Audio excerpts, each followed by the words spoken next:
You work more than others. You do things faster, more precisely, without unnecessary noise.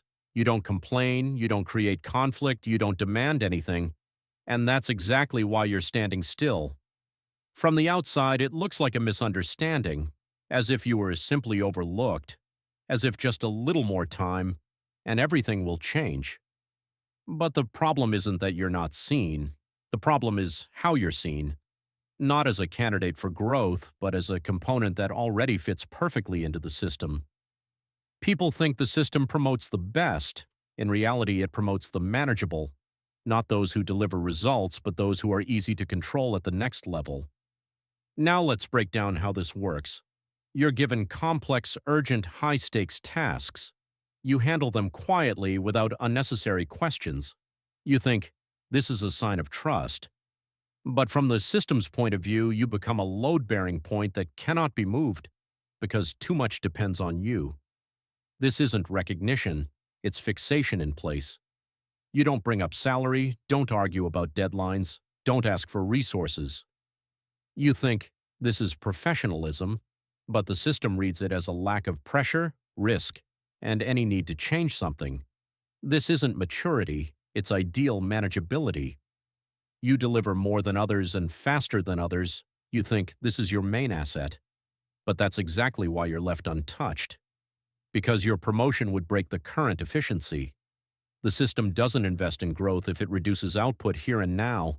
This isn't a paradox, it's calculation.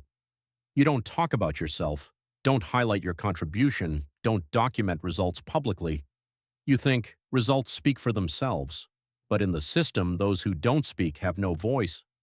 Only those who shape perception do. You execute, others define. This isn't modesty, it's a loss of position. You don't ask for a promotion, don't define your next step. You think they should recognize you on their own. But the system doesn't read silence as depth. It reads it as absence of a request. And that means there's no reason to change your role.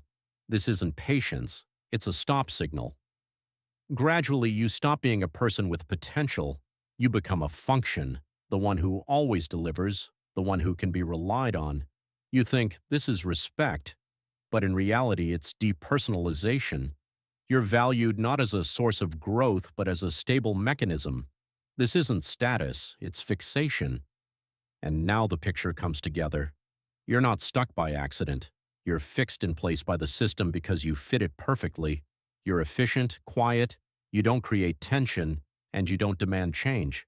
And the system doesn't move what works without resistance. Here's the turning point. The problem isn't that you're not good enough. The problem is that you're too convenient in the current configuration. The way out isn't to work even more, and it's not to wait until you're noticed. The way out is to stop being invisible.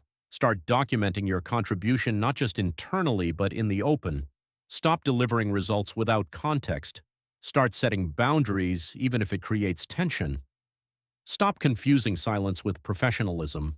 And most importantly, start defining where you're going, not just what you're doing. This isn't playing politics. It's reclaiming your weight. The world won't change. The system won't suddenly start promoting the strongest. People won't become more fair.